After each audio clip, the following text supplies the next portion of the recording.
बहुत समय पहले की बात है। मीठागढ़ नाम का एक गांव था। इस गांव में एक परिवार रहता था। इस परिवार में रोहिणी अपने पति और 2 बच्चों के साथ रहती थी। रोहिणी घर का काम संभालती और बच्चों की देखभाल करती थी।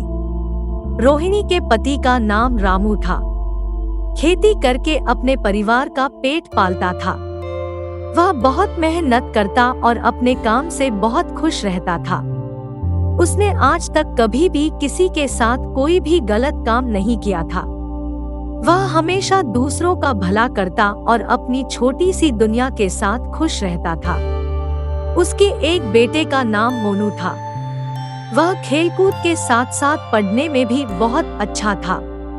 वह हमेशा स्कूल में प्रथम आता था। वह स्वभाव का सीधा और शांत था।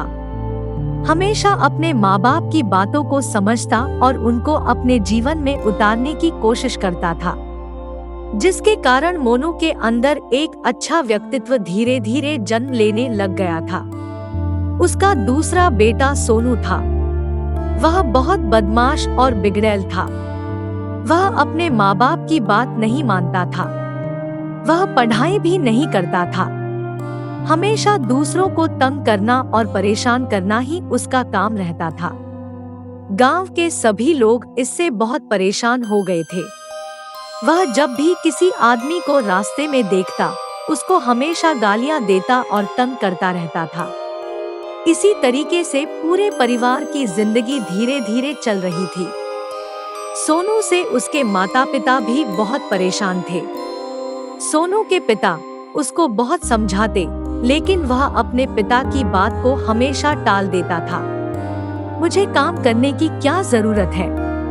मेरा जो मन करेगा मैं वही करूँगा। एक बार रोहिणी खाना बना रही थी। सोनू बाहर से अपनी माँ के पास आता है। वह बोलता है, माँ मुझे भूख लगी है, मुझे खाना दे दो। तभी उसकी माँ बोलती है, तुम तो कुछ काम भी नहीं करते, घर में केवल इधर उधर घूमते रहते हो, पूरा समय बर्बाद करते हो, ना पढ़ाई करते हो ना घर का कोई काम करते हो। आज से मैं तुम्हें खाना नहीं दूंगी। जब तक तुम पढ़ाई नहीं करोगे और कुछ काम नहीं सीखोगे, तब तक तुम्हें खाना नहीं मिलेगा।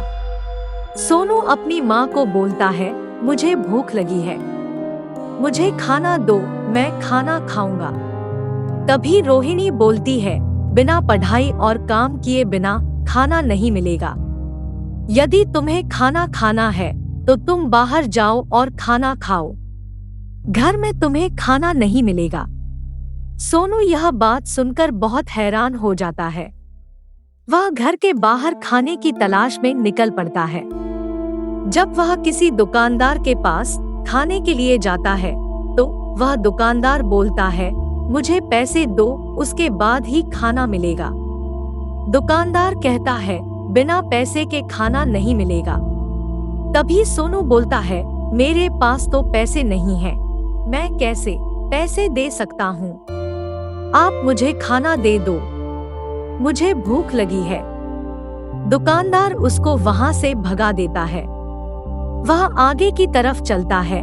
गांव में एक फल वाला फल बेच रहा होता है। वह फल वाले के पास जाता है, बोलता है, मुझे भूख लगी है, मुझे खाना दो। फल वाला बोलता है, मुझे पहले पैसे चाहिए, उसके बाद मैं फल खाने को दूंगा। सोनू बोलता है, मेरे पास तो पैसे नहीं है। फल वाला बोलता है, बिना पैसे के फल खाने आ गया, चल भाग यहाँ से। फल वाला भी सोनू को वहां से भगा देता है। सोनू बहुत दुखी हो जाता है, सोचता है कि इस दुनिया में बिना पैसे के कुछ नहीं हो सकता। लोग बिना पैसे के कोई भी सामान नहीं दे रहे हैं। फिर भी वह सोचता है, चलो आगे चलते हैं, शायद कोई मुझे खाने के लिए खाना दे दे। वह आगे की तरफ चल देता है। आगे मिठाई वाले की दुकान मिलती है। वह मिठाई वाले को बोलता है, मुझे कुछ खाने के लिए दे दो, मुझे भूख लगी है। मिठाई वाला पूछता है, तुम्हारे पास क्या पैसे हैं? तभी सोनू बोलता है, मेरे पास तो पैसे नहीं है। मिठाई वाला बोलता है, बिना पैसे के मिठाई खाने आ गया। बिना पैसे के कोई भी चीज नहीं मिलती है, तुम यहाँ से जा सकते हो। सोनू थक हार कर वहाँ से भी चला जाता है। वह यह सोचता है, आजकल तो बिना पैसे के कुछ भी नहीं मिलता है, अब वह कैसे खाना खाएगा। यह सोचकर पूरा दिन निकल जाता है। वह शाम को अपनी माँ के पास जाता है। बोलता है, माँ मैं बाहर खाने के लिए ढूंढने गया, लेकिन मुझे किसी ने भी खाने के लिए नहीं दिया। तब रोहिणी सोनू को समझाती है, इस दुनिया में बिना पैसे के कुछ भी नहीं होता है। पैसे कमाने के लिए मेहनत करनी पड़ती है, काम करना पड़ता है। काम करने के पहले काम को सीखना पड़ता है। काम को सीखने के लिए पहले पढ़ाई करनी पड़ती है, उसके बाद जाकर पैसे मिलते हैं।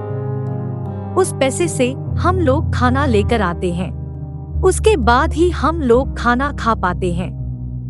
रोहिणी सोनू को समझा तो देती है, लेकिन कुछ समय के लिए सोनू हाँ में हाँ मिला देता है।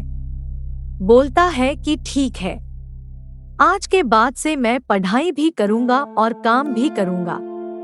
इतना बोलने पर रोहिणी अपने बेटे को खाना दे देती है। वह खाना खा लेता है। जब उसका पेट भर जाता है तो उसका रवैया पहले जैसा ही हो जाता है।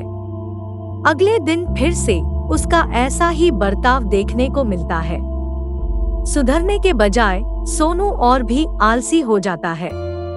अगले दिन जब वह बाहर जाता है तो एक दुकानदार अनाज बेच रहा होता है। वह अनाज वाले के पास जाता है, उसकी बुराई करने लगता है। तुम तो दिन भर अनाज बेचते हो, इससे तुमको क्या मिलता है? मुझे देखो, मैं कुछ भी नहीं करता, फिर भी मुझे खाने के लिए मिल जाता है। मैं आराम से रह रहा हूँ। सोनू के इतना बोलने के बाद वह अनाज वाला बड़ा दुखी हो जाता है। फिर वह अपने काम में लग जाता है। सोनू आगे चलता है। वह देखता है कुछ गांव वाले खेती का काम कर रहे होते हैं। सभी गांव वालों को बोलता है, आप लोग इतनी मेहनत करते हो, धूप में काम करते हो, इससे आपको क्या मिलता है? मुझे देखो, मैं तो कुछ भी नहीं करता, फिर भी मुझे खाने को मिल जाता है। रहने के लिए घर है, मैं आराम से रह रहा हूँ। इतना सुनकर गांव वाले दुखी हो जाते हैं। गांव वाले मन ही मन सोचते हैं, यह कैसा लड़का है जिसको अपने भविष्य की चिंता ही नहीं है। ना कुछ करना चाहता है और ना ही कुछ पढ़ना चाहता है, बस लोगों को तंग करना जानता है। इतना सब होने के बाद गांव के लोग रोहिणी के पास जाते हैं, सोनू की शिकायत करते हैं। रोहिणी भी अपने बेटे की शिकायत सुनकर बहुत दंग रह जाती है। वह गांव वालों को बोलती है, कल ही उसने खाना खाने के बाद मुझसे बोला था कि वह पढ़ाई भी करेगा और काम भी करेगा, किसी को तंग नहीं करेगा। इतना सुनने के बाद गांव वाले बोलते हैं, इसको सुधारने का कोई उपाय करते हैं। यदि सोनू नहीं सुधरा तो वह अपनी जिंदगी बर्बाद कर लेगा। फिर रोहिणी और गांव वाले मिलकर कुछ उपाय सोचने में लग जाते हैं। उनके मन में कुछ विचार आता है जिससे सोनू सुधर सकता है। तभी रोहिणी बोलती है, हमें यह करना चाहिए, जब भी सोनू किसी से भी बात करने की कोशिश करे, उसकी बात का जवाब नहीं देना चाहिए।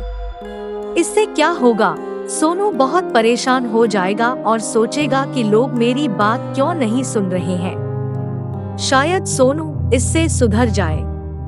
गांव के लोग भी इस बात के लिए तैयार हो गए। उसके बाद गांव वाले अपने अपने घर चले जाते हैं। अगले दिन सोनू अपनी माँ के पास जाता है। वह बोलता है, माँ मुझे भूख लगी है, मुझे खाना दो। रोहिणी सोनू को कुछ नहीं बोलती है, वह चुपचाप रहती है। सोनू बहुत बार बोलता है, लेकिन रोहिणी कुछ भी जवाब नहीं देती है। सोनू बहुत परेशान हो जाता है, घर से बाहर निकल जाता है। जब वह रास्ते में एक गांव वाले से मिलता है, वह गांव वाले की बुराई करना शुरू करता है, लेकिन वह गांव वाला कुछ भी नहीं बोलता है। वह चुपचाप उससे दूर चला जाता है। यह सब देखकर सोनू बहुत दुखी और परेशान हो जाता है। सोचता है, यह क्या हो रहा है? लोग मेरी बात क्यों नहीं सुन रहे हैं? लोग मेरी बात का जवाब क्यों नहीं दे रहे हैं? सोनू को लगता है वह गूंगा हो गया है, इसलिए लोग उसकी आवाज सुन नहीं पा रहे। सोनू जब आगे चलता है तो उसको एक आदमी गाय चराता हुआ मिलता है। वह उसको बोलता है, उसको तंग करने की कोशिश करता है, लेकिन वह गाय वाला कुछ भी नहीं बोलता है। वह चुपचाप अपने गाय को चराता रहता है। सोनू बहुत परेशान हो जाता है। वह दुखी होने लगता है। क्या हो रहा है? लोग मेरी बात का जवाब क्यों नहीं दे रहे हैं?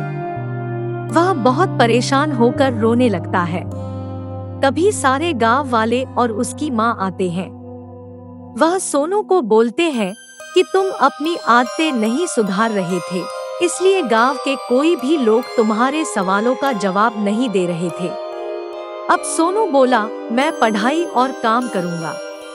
मैं आपसे माफी मांगता हूँ। किसी भी गांव के लोगों को तंग नहीं करूंगा। गांव के लोगों की मदद करूंगा। इतना सब सुनकर गांव के लोगों ने सोनू को माफ कर दिया। सोनू भी सच में बदल गया था। वह काम भी करने लगा और पढ़ाई पर भी ध्यान देने लगा। यह सब देखकर सोनू की माँ बहुत खुश थी। इसी तरीके से पूरा परिवार अपना जीवन अच्छे से व्यतीत करने लगा। इस कहानी से हमें यह शिक्षा मिलती है कि हमें अपनी जिम्मेदारी का एहसास होना चाहिए। समय पर पढ़ाई पूरी करनी चाहिए और साथ ही साथ काम भी करना चाहिए।